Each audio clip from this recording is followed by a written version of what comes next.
हाँ जी।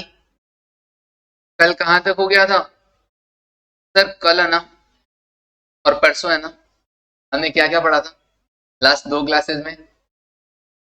सर हमने एक तो एग्जांपल किया था इम्पेयरमेंट लॉस का।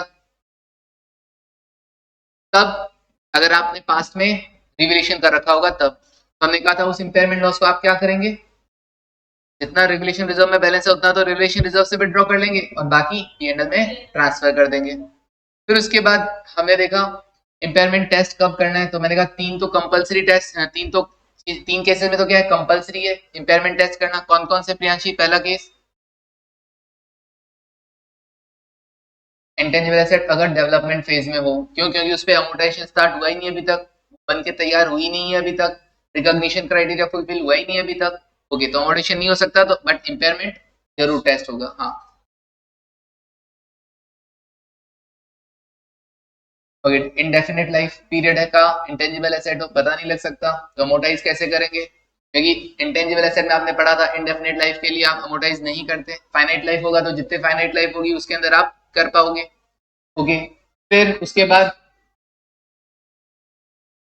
ओके तीसरा क्या था? Goodwill acquired in a business combination. तो गुडविल जब आप एक्वायर करते हो तो पहली बात तो गुडविल तो पे अमोर्टाइजेशन नहीं होता है, और इम्पेयरमेंट टेस्ट भी इंडिविजुअली नहीं हो सकता है, कल देखा था अपन ने, ठीक है ना? तो चलिए जी, कैसे होगा? मतलब करना तो है लेकिन कैसे, किसी न किसी ग्रुप में शामिल करके इम्पेयर किया जाएगा। अच्छा, और बाकी केसेस में आपको क्या देखना होता है? इंडिकेटर्स चेक करने होते हैं, एक्सटर्नल और इंटरनल इंडिकेटर्स, जिसके बेसिस पर आप क्या करेंगे? इंपेयरमेंट टेस्ट ऑर्गेनाइज करेंगे, कंडक्ट करवाएंगे। एक्सटर्नल इंडिकेटर क्या होता है सर? मार्केट में इंटरेस्ट रेट बढ़ गया हो, मार्केट में उस एसेट का वैल्यू कम हो गया हो, ठीक है ना? और क्या, कोई टेक्नोलॉजी चेंज हो गया, एनवायरमेंटल चेंज, लीगल चेंजेस आ गए हो ऐसे सिग्निफिकेंट, जिसकी वजह से हमें लग रहा हो एसेट की वैल्यू क्या हो गई हो, कम हो गई हो, तो यस, हमें इंपेयरमेंट टेस्ट करना होगा। इंटरनल इंडिकेटर्स में क्या आएगा सर? फिजिकल डैमेज हो गया उसका, ठीक है ना? इनफाइनाइट से वो फाइनाइट में कन्वर्ट हो गया हो, ठीक है ना, लाइफ के अंदर। और क्या था? और क्या था? कोई परफॉर्मेंस वाइज उसका, हाँ परफॉर्मेंस डाउन हो गया, तो परफॉर्मेंस डाउन होगा तो भैया वैल्यू इन यूज कम हो जाएगा कि नहीं हो जाएगा? बिल्कुल। हाँ जी। हाँ, कभी मिड मतलब,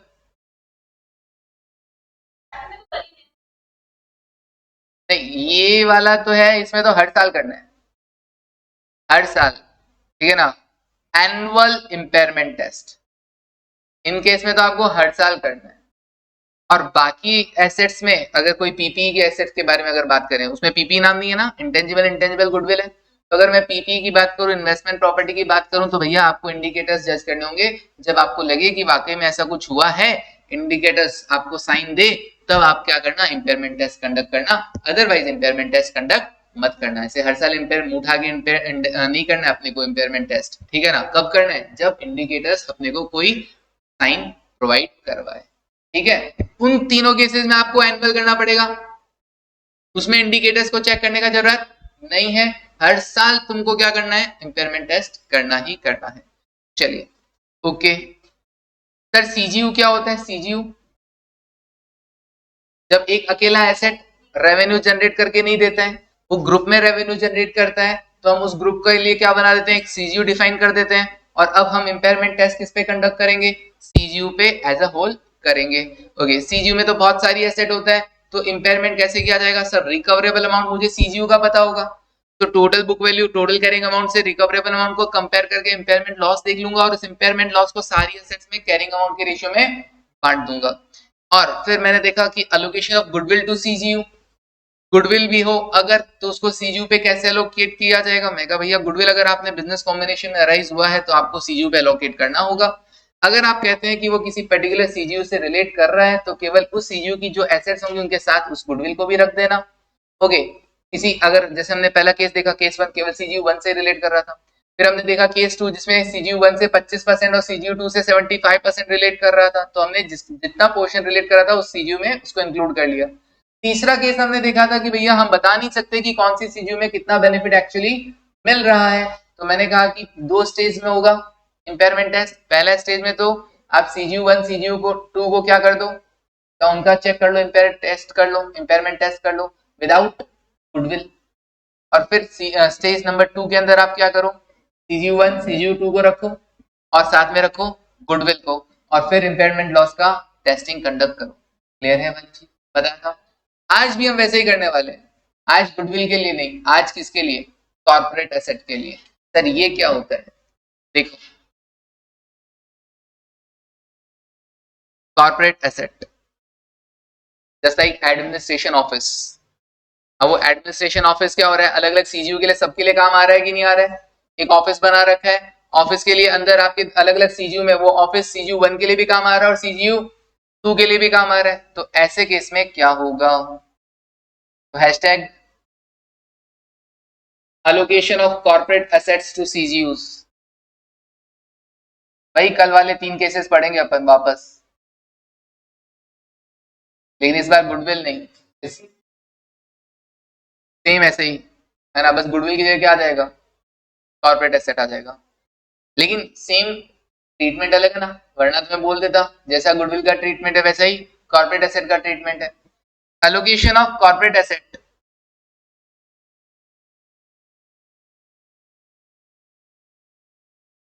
allocation of corporate assets to CGU।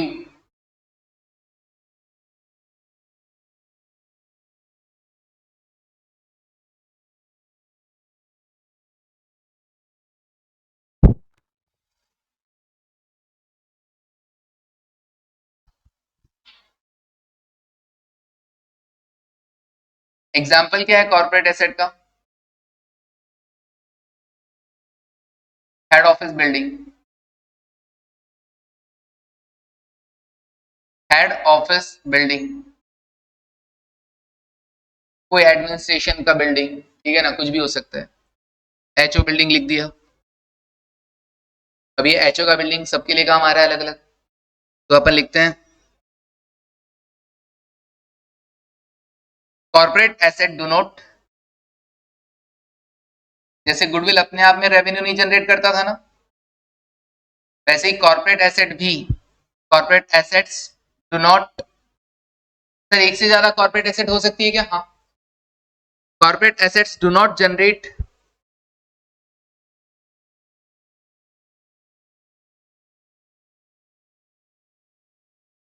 Independent cash flows, independent cash flows.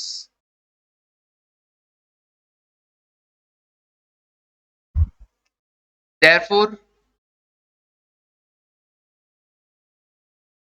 therefore corporate assets are corporate assets are allocated to CGU, allocated to CGUs plus allocated to CGU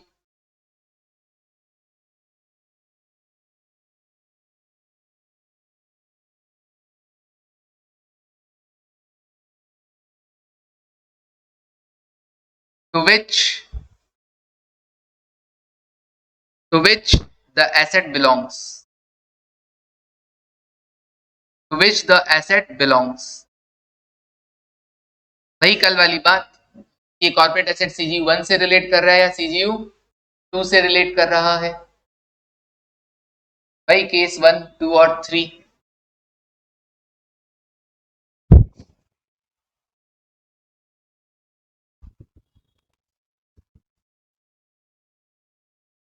लिखो,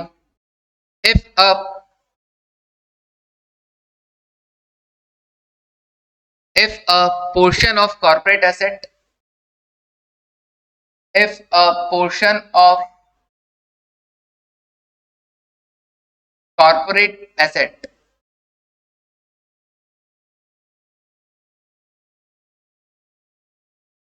can be allocated to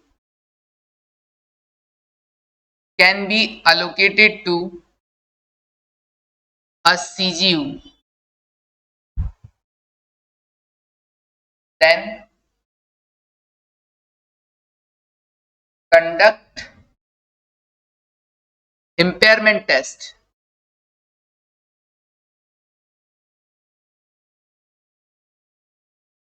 then conduct impairment test for that CGU,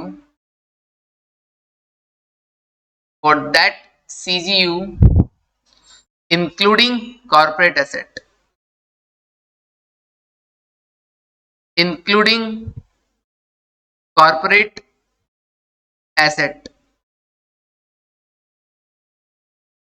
again case 1 and case 2.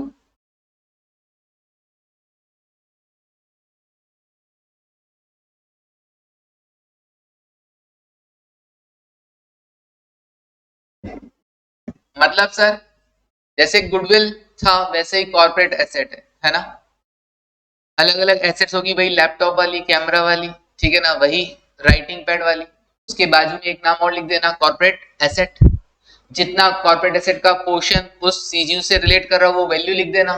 जैसे कल CGU 1 से 100% अगर belong कर रहा था तो पूरा गुडविल 2 लाख सीजीयू 1 में लिखा, अगर सीजीयू 1 और सीजीयू 2 दोनों से बिलोंग कर रहा था 2575 तो हमने लिखा था 50,000 एक में लिखा था, 1.5 लाख दूसरे में लिखा था।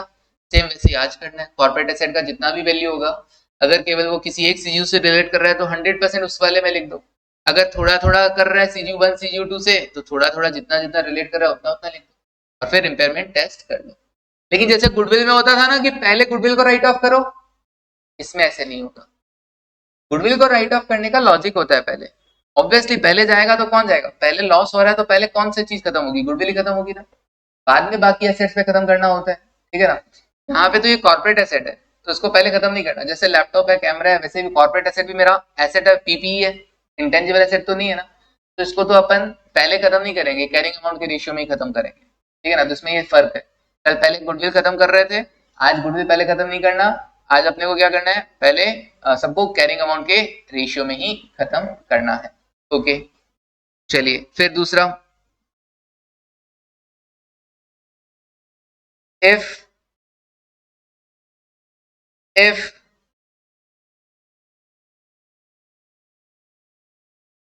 it can't be allocated, if it can't be allocated to individual CGU, हम नहीं कह सकते कि कितना पोर्शन कौन से CGU से बिलोंग कर रहा है, पॉसिबल नहीं है अलोकेट करना, but can be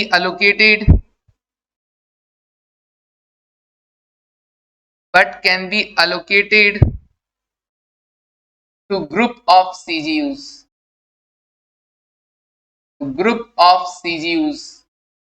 मतलब CGU 1 से भी बिलोंग करता है और CGU 2 से भी बिलोंग कर रहा है, then in that case, तो उस केस में आप क्या करेंगे, वही 2 स्टेज इंपेयरमेंट टेस्ट करना होगा, जिसमें फर्स्ट पहले आपको क्या करना होगा, first conduct impairment test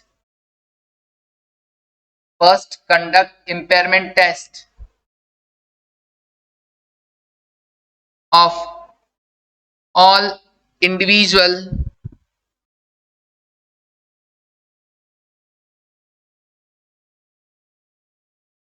CGUs without corporate asset,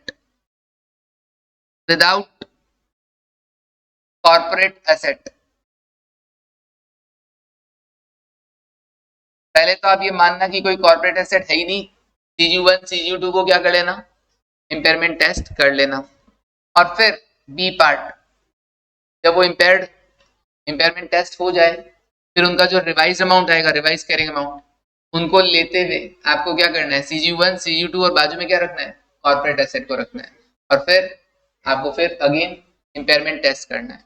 again वही कल वाली बात, इस वाले में ध्यान रखने लायक, अभी तो मैंने क्या कहा, कैरिंग अमाउंट में बांट देना, लेकिन इस वाले में आप CGU 1 और CGU 2 में एलोकेट नहीं करेंगे। क्यों, कल सिखाया था ना गुडविल में, वो तो ऑलरेडी इंपेयर टेस्ट हो चुके हैं, तो वापस उसको इंपेयरमेंट टेस्ट मत लगाना, यहाँ पे वापस वही बात लगेगी, ठीक है ना। तो अभी इस वाले केस में सेकंड वाले पार्ट में केवल किसको कम करना है, कॉर्पोरेट एसेट को कम करना है, क्योंकि CGU 1 CGU 2 ऑलरेडी क्या हो चुके हैं, इंपेयर टेस्ट हो चुके हैं, ठीक है ना। गुडविल में भी कल ये कहा था ना मैंने, गुडविल में तो चलो फिर भी ठीक है, गुडविल में तो क्या था, मामला यही था, गुडविल में तो टेंशन वाली बात ही नहीं थी चाहे केस 1 हो तब भी पहले गुडविल जाएगा, चाहे केस 2 था तो भी पहले गुडविल का ही नंबर आएगा, और चाहे केस 3 था तब भी पहले विदाउट गुडविल देखा, बाद में जब विद गुडविल देखेंगे तो विद गुडविल में पहले नंबर किसका आएगा, गुडविल का आएगा। और मैंने बोला था कि गुडविल से ज्यादा नंबर आ ही नहीं सकता है, क्योंकि CGU1 और CGU2 का ऑलरेडी इंपेयरमेंट टेस्ट हो चुका है, तो उससे ज्यादा लॉस होगा ही नहीं, अप टू द गुडविल ही होगा। इस केस में क्या है, पहले तो क्या होगा, पहले कॉर्पोरेट एसेट का नंबर नहीं आएगा केस 1 में, केस 1 केस 2 दोनों में कैरिंग अमाउंट में बटेगा लॉस। केस 3 में क्या होगा, पहले तो कॉर्पोरेट एसेट को लेना नहीं है, और फिर जब कॉर्पोरेट एसेट को लेंगे तो जो इंपेयरमेंट लॉस होगा वो किससे होगा, कॉर्पोरेट एसेट से ही होगा, क्योंकि CGU1 और CGU2 ऑलरेडी इंपेयरमेंट टेस्ट हो चुके हैं। कैसे होगा, क्वेश्चन देखते हैं, है ना, फिर समझ में आएगा। ओके, तो पहले लिखो then conduct impairment test, then conduct impairment test of group CGUs, मतलब CGU1 CGU2 इन सबको साथ में रखेंगे, और साथ में रखेंगे कॉर्पोरेट एसेट को, विद कॉर्पोरेट एसेट। ओके,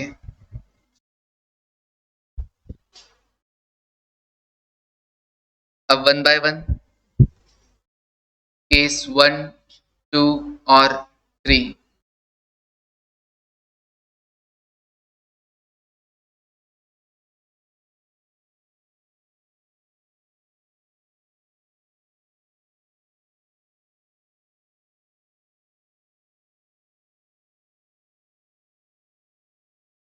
हाँ जी, केस 1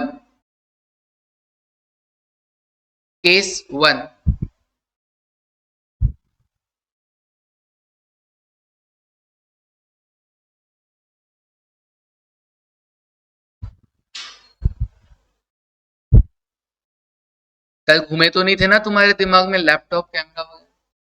ठीक है, किसी के नहीं घूमे तो आज घूम जाएंगे, ठीक है। हाँ जी, कॉर्पोरेट एसेट देखो, पहला केस,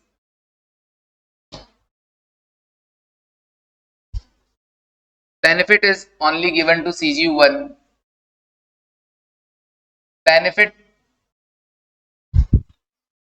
ऑफ किसका, corporate asset relates to only CGU1, ये पहला केस हो गया।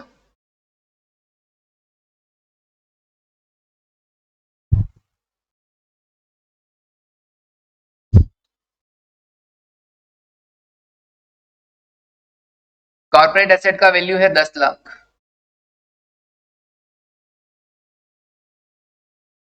कॉर्पोरेट एसेट का वैल्यू है 10 लाख,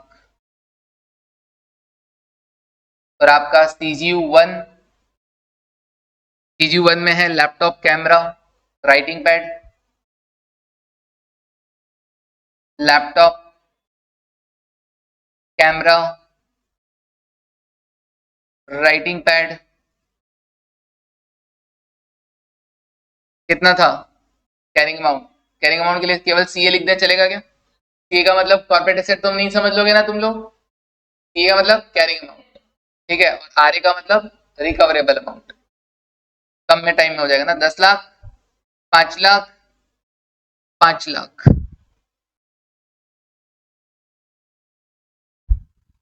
ओके, और टोटल का और कॉलम बना दो भले इधर, 10 5 15 और 5 20 है ये तो, और रिकवरेबल अमाउंट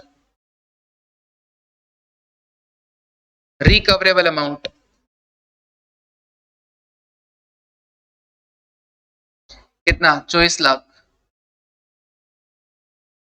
24 लाख, ये पूरा CGU1 का है ना, और कॉर्पोरेट एसेट भी CGU1 के अंदर ही है, ध्यान रखना, CGU1 के अंदर ही है, तो ध्यान रखना, ऐसा मत सोचना कि अच्छा यहाँ पे तो इंपेयरमेंट हो ही नहीं रहा है, कैरिंग अमाउंट 20 लाख है, रिकवरेबल 24 लाख है, नहीं। ओके, फिर CGU2,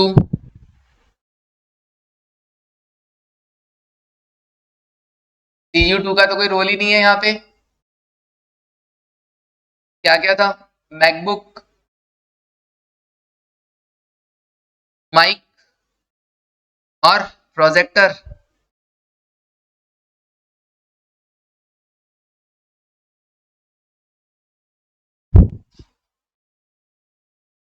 carrying amount 8 lakh, 4 lakh, 4 lakh, total होता है कितना? 16 लाख। रिकवरेबल अमाउंट हम रख देते हैं क्या? 17, ताकि वहां पे कोई इम्पेयरमेंट लॉस ना हो। Conduct impairment test.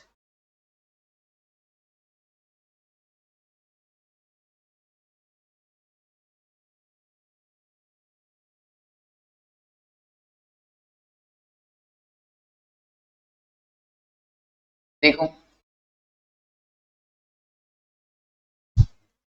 कैसे होगा। सर पहले CGU1, CGU1 laptop camera writing pad,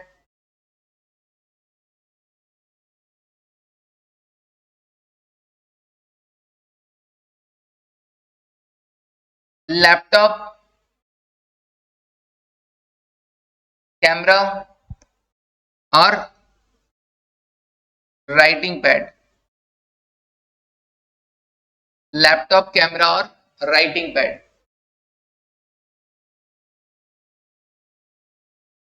और साथ में बाजू में किसको रखना? कॉर्पोरेट एसेट को, कॉर्पोरेट एसेट को, क्योंकि वो CGU1 से रिलेट कर रहा था ना, इसलिए। हाँ जी। कैरिंग अमाउंट कितना पूजा? 10 लाख, 5 लाख, 5 लाख, और कॉर्पोरेट एसेट में कितना? 10 लाख। ओके जी। अब तुमको क्या देखना है? सर टोटल लगा दो इसका, कैरिंग अमाउंट का टोटल लगाओ, कितना आ रहा है? 30। ठीक है जी, 30 लाख। और यहां पर तुमको रिकवरेबल अमाउंट कितना बोला? 24। ओके। नुकसान कितना होएगा? 6 लाख का टोटल इंपेयरमेंट लॉस। पूरा कॉर्पोरेट एसेट को मैं इधर ही क्यों लिखा? क्योंकि वो CGU1 से ही तो रिलेट कर रहे हैं कॉर्पोरेट एसेट। ओके, 6 लाख। अब मुझे क्या करना है? इस इंपेयरमेंट लॉस को इन सब पे अलोकेट करना है। किस रेशियो में? कैरिंग अमाउंट के रेशियो में। कल जैसे मत कर देना कि पहले गुडविल पे बाकी बचा कैरिंग अमाउंट पे, नहीं, सब पे ही कैरिंग अमाउंट के रेशियो में। तो भैया अगेन लिखो, laptop camera writing pad corporate asset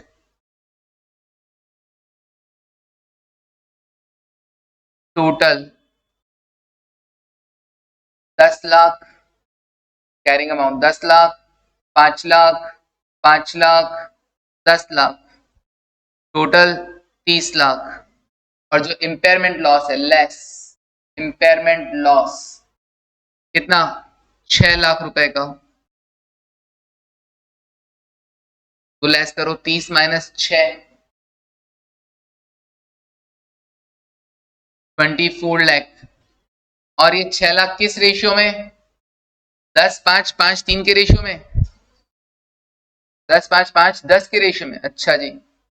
तो 6 lakh into 10 divide by 30, 6 lakh into 5 divide by 30, 6 lakh into 5 divide by 30, 6 lakh into 10 divide by 30,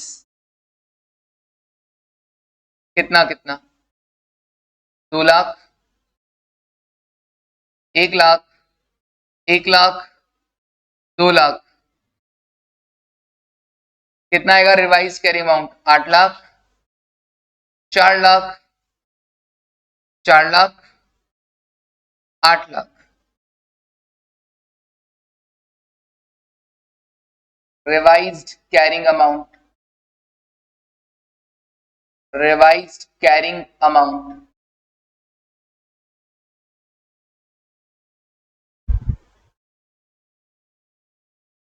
और CGU2 में लिख देना क्या, नो इम्पेयरमेंट लॉस। क्यों फालतू में इतना परेशान होना है, लिख के खत्म करो। है क्या कोई इम्पेयरमेंट लॉस? नहीं लिया था ना जब क्वेश्चन हमने बनाया, हमको पता है कि कोई इम्पेयरमेंट लॉस नहीं है। और CGU1 को तो सॉरी कॉर्पोरेट एसेट को तो अलोकेट करना ही नहीं है, लिखने से क्या फायदा। ओके, कॉर्पोरेट एसेट को वहां पे नहीं लेना ना। क्या क्या है, मैकबुक है, माइक है, और क्या था, प्रोजेक्टर, और क्या है, कॉर्पोरेट एसेट। तो ऐसा कॉर्पोरेट एसेट याद रखने का क्या, नो, कोई कॉर्पोरेट एसेट CU2 में एलोकेट नहीं होने वाला है। Done, there is no impairment loss. क्यों लॉस नहीं है सर, 16 लाख का है कैरिंग अमाउंट, रिकवरेबल कितना है 17, और कोई एसेट शामिल करनी नहीं है इसमें, कोई इम्पेयरमेंट लॉस नहीं। मस्त बारिश आ रही है अभी वापस, बारिश पीछे पड़ गई। मैं तो सोचा था कल रात को ऑफ हो जाएगा, हाँ सच में सोचा था मैंने। इतनी तेज बारिश आई थी रात में, तुम लोगों की तरफ आई या नहीं है पता नहीं। रात को 12 से 1 बजे तक तो शानदार वाली बारिश थी, नहीं आई थी। 12 से 1 तो इतनी तेज बारिश थी, ऐसा लगा आज तो मेरा गांव होता ना डूब जाता। ठीक है ना? हाँ, केस 1। अब केस 2, नहीं यूपी नहीं है, जानगढ़ है, यहीं रहा सालासर बालाजी के पास। लेकिन इतनी बारिश में तो है ना, सब लोग दुकान वाले ऐसा ईंट और सीमेंट लेके भागने लग जाते हैं। पता है क्यों? अब बारिश में ईंट और सीमेंट क्यों ले रहे होंगे, ईंट और सीमेंट लेके क्यों भागते होंगे? या उनको अपना ना जो चौखट होती है एंट्री, उसको ऊंचा करना होता है, वरना पानी उनकी शॉप में चला जाता है। ठीक है ना, तो इसलिए रात को ऐसे लेके भागते हैं। ठीक है, ऐसा है क्योंकि वहां पे ड्रेनेज सिस्टम अच्छा नहीं है, तो वो पानी थोड़ी सी भी बारिश में क्या हो जाएगा, पूरा भर जाएगा, ऐसा सिस्टम रहता। हाँ चलो लिखो।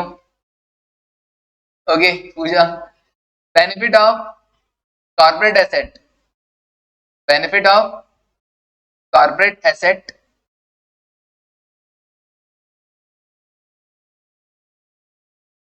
relates to CGU1 कितना 30% and CGU2 70%। CGU1 30%, CGU2 70%।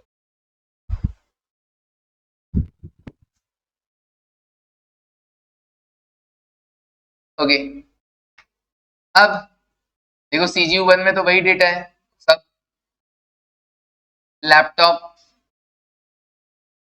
Camera और राइटिंग पैड, राइटिंग पैड वही, कैरिंग अमाउंट तो वही 10 लाख, 5 लाख, 5 लाख, रिकवरेबल अमाउंट 30 लाख रुपए, रिकवरेबल अमाउंट 30 लाख रुपए फॉर CGU1। ओके, CGU2 इसमें क्या, मैकबुक, माइक और प्रोजेक्टर,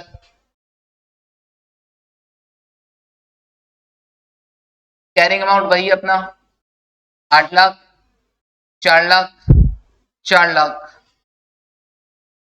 रिकवरेबल अमाउंट कितना, recoverable amount 25 lakh for CGU2। Conduct impairment test, conduct impairment test क्या, हाँ 30% और 70%। तो कोई बात नहीं, अच्छा वो नहीं लिखा ना, कॉर्पोरेट एसेट का वैल्यू 10 लाख, कॉर्पोरेट एसेट का वैल्यू 10 लाख, हाँ लिख लेना है ना, इफ कॉर्पोरेट एसेट 10 लाख।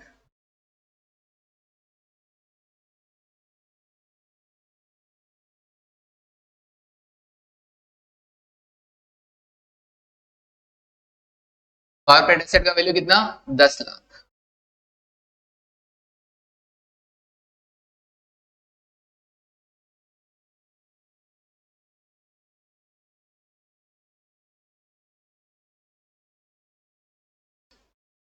हाँ जी फटाफट सर इस पे करें। इसमें क्या करना है, कुछ नहीं, ज्यादा दिमाग नहीं लगाना। 10 लाख का 30% CGU1, 3 लाख तो CGU1 में लिख दो और 7 लाख CGU2 में लिख दो बस, और कर दो। किस रेशियो में बांट दोगे भाई, कैरिंग अमाउंट के रेशियो में। तो CGU1 लिखा, लैपटॉप, कैमरा, राइटिंग पैड, क्या यहाँ पे कॉर्पोरेट एसेट लिखा जाएगा, यस इससे रिलेट करता है तो कॉर्पोरेट एसेट लिखा जाएगा। और देन टोटल कैरिंग अमाउंट कितना, 10 लाख, 5 लाख, 5 लाख, और इधर क्या लिखूं, 10 लाख का केवल 30% रिलेट कर रहे हैं यहां से, तो 3 लाख। टोटल हो गया 15, 20 और 23 लाख। रिकवरेबल अमाउंट कितना है CGU1 का, 20 लाख रुपए, 20 लाख। तो इंपेयरमेंट लॉस कितना हो गया भैया, 3 लाख का।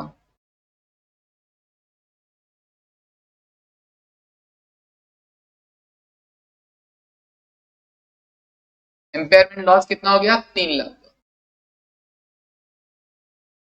अब अगेन मुझे लिखकर रिवाइज कैरिंग अमाउंट पता करना पड़ेगा, क्योंकि इंपेयरमेंट लॉस हुआ है। तो लैपटॉप, कैमरा, राइटिंग पैड और corporate asset,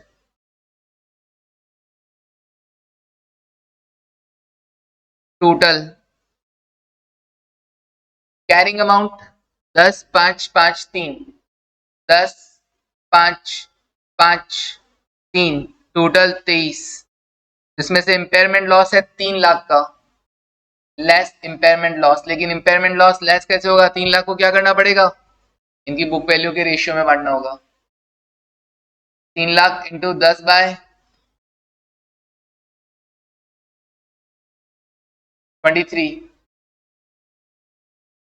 3 lakh into 5/23, 3 lakh into 5/23, 3 lakh into 3/23, और ये 3 लाख।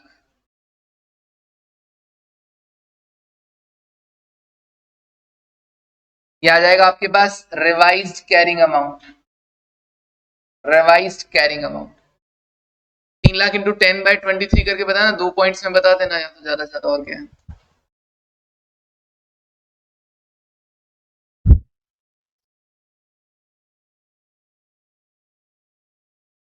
1.30, ठीक है, 1.3 लाख। इसका आधा 0.65 लाख लिख दूं, फिर इधर भी 0.65 लाख लिख देता हूँ, और इधर बता दो लास्ट। 3 में से दोनों लेस कर दो, 1.3, 1.3, 2.6 लेस करूंगा तो 0.4 लाख। ठीक है, ओके। तो ये आ गया 8.7 लाख, 4.35 लाख, 4.35 लाख और 2.6 lakh. Done.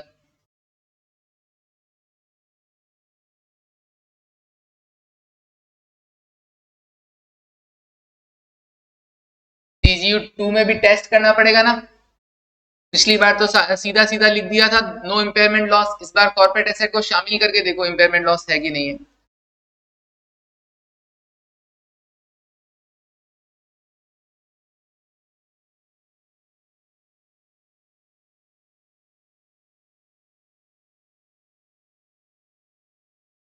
MacBook, mic,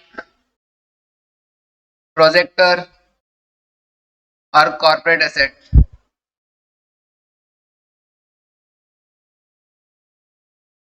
carrying amount 8 lakh, 4 lakh, 4 lakh, और इधर 10 लाख का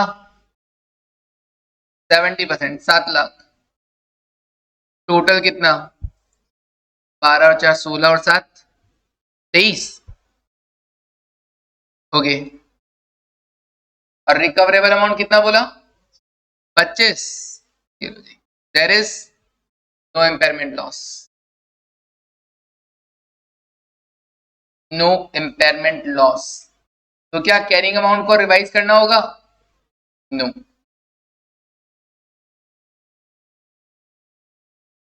ये लो जी, अब लास्ट केस बचा है, केस 3 करके कंप्लीट करते हैं।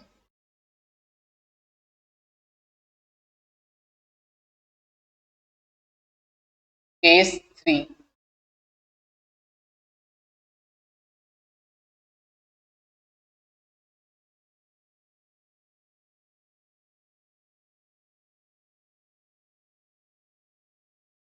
allocation to CGU क्या नॉट पॉसिबल?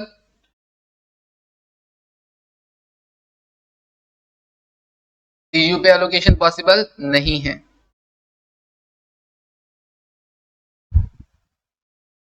तो अभी क्या होगा?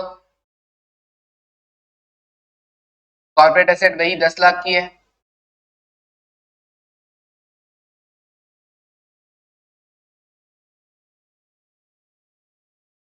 कॉर्पोरेट एसेट वही 10 लाख, CGU 1 के वही data,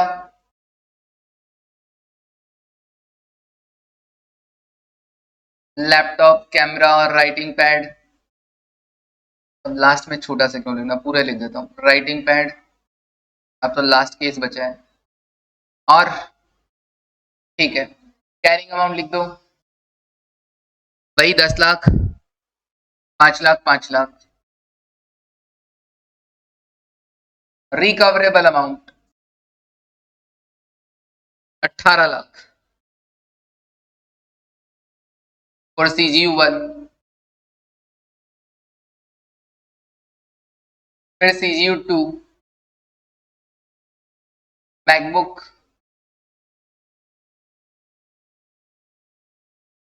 mic, projector. Carrying amount तो भाई 8 lakh, 4 lakh, 4 lakh. Recoverable amount 17 lakh for CGU 2, for CGU 2। बस conduct impairment test,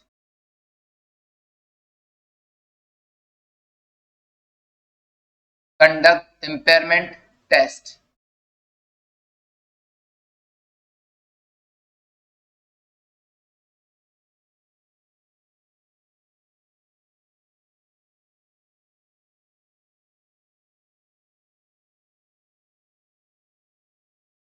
two stage impairment होगा ना?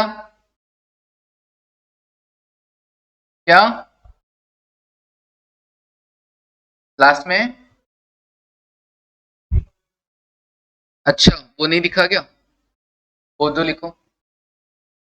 वाह, क्वेश्चन बनाने लग गए हो तुम आजकल, देखा है ना? कितने परफेक्ट हो रहे हो तुम लोग। लिखो 41 lakh. If recoverable amount in total for CGU 1 plus CGU 2 41 lakh. देखो 18 और 17 इंडिविजुअली था ना रिकवरेबल अमाउंट, तो इससे तो कम हो ही नहीं सकता ना। 18 और 17 कितना होता है? 35। अपन उससे ज्यादा ही रखा है 41। ओके, उससे कम हो ही नहीं सकता, पॉसिबल ही नहीं है। चलो, टू स्टेज इंपेयरमेंट। पहला stage, first stage,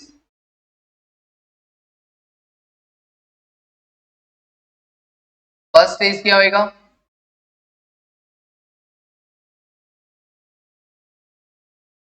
impairment of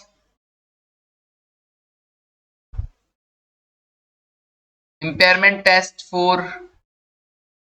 individual CGU. Impairment test for individual CGUs. और वो भी कैसे? ऑब्वियसली विदाउट कॉर्पोरेट एसेट, क्योंकि कॉर्पोरेट एसेट को अलोकेट करना पॉसिबल नहीं है। तो impairment test for individual CGU, तो पहले सीजीयू 1,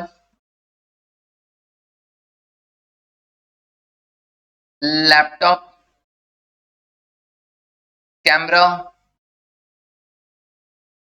राइटिंग पैड,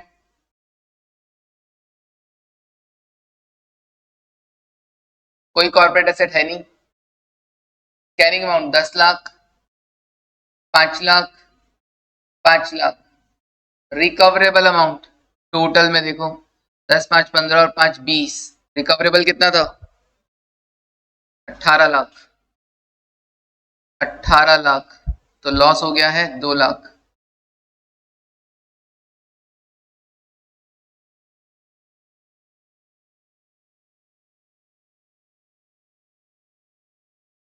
अब इम्पेयरमेंट लॉस आया है तो रिवाइज कैरिंग अमाउंट पता करना पड़ेगा।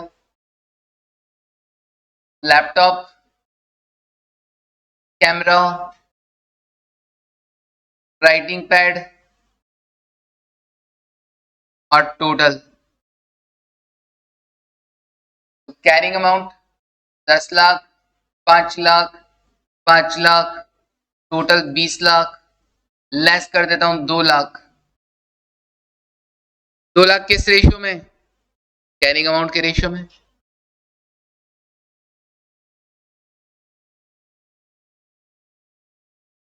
2 lakh into 10/20, 2 lakh into 5/20, 2 lakh into 5/20, -1, minus का 0.50, माइनस का 0.50, माइनस कर देंगे 0.50। Done. 9 lakh revised, 4.5 lakh revised, 4.5 lakh revised और 18 लाख रिवाइज्ड। टोटल सीजीयू 1 का बन गया revise carrying amount 18 lakh.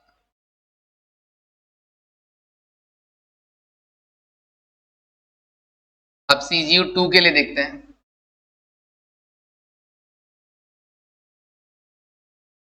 MacBook, mic, projector, बस। टोटल कॉर्पोरेट एसेट तो आएगा नहीं, विदाउट कॉर्पोरेट एसेट है दोनों, सीजीयू 1, सीजीयू 2।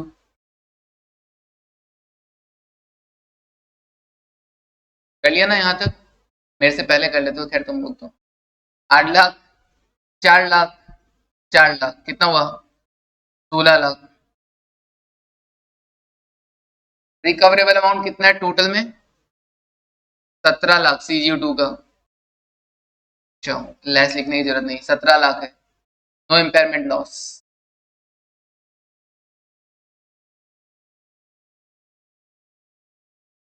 कोई लॉस नहीं है भैया, नो इम्पेयरमेंट लॉस। तो जो कैरिंग अमाउंट है वही रिवाइज कैरिंग अमाउंट रहेगा। अब स्टेज 2, स्टेज 2,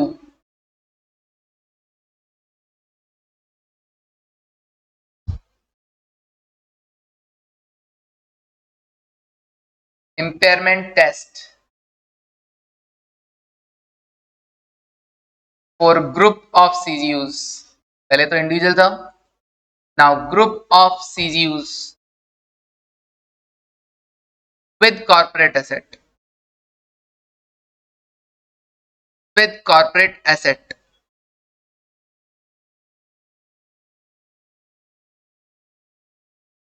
तो एक तरफ लिखेंगे सीजीयू 1,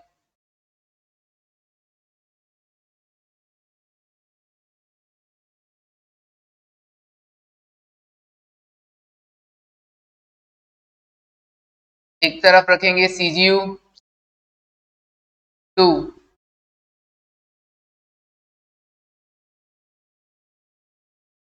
ओके, और एक रखेंगे क्या, कॉर्पोरेट एसेट।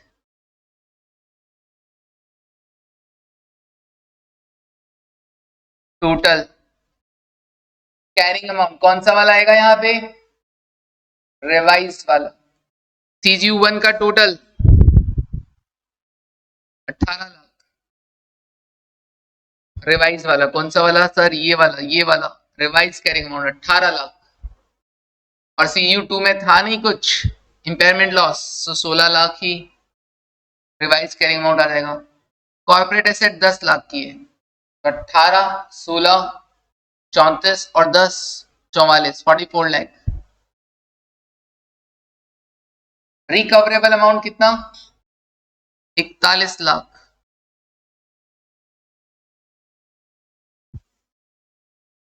तो इंपेयरमेंट लॉस कितना हो गया, total impairment loss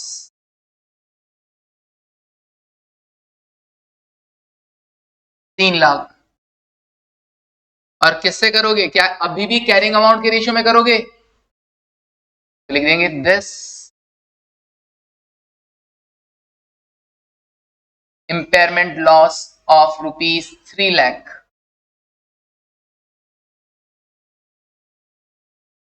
will only allocated to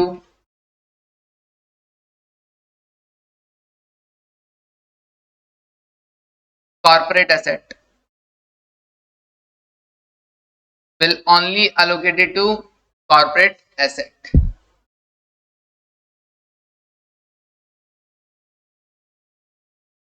Since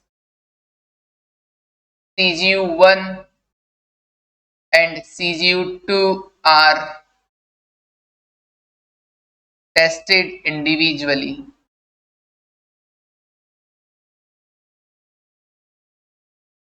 तब उसमें से टेस्टेड इंडिविजुअली, तो उसमें से कम नहीं होएगा।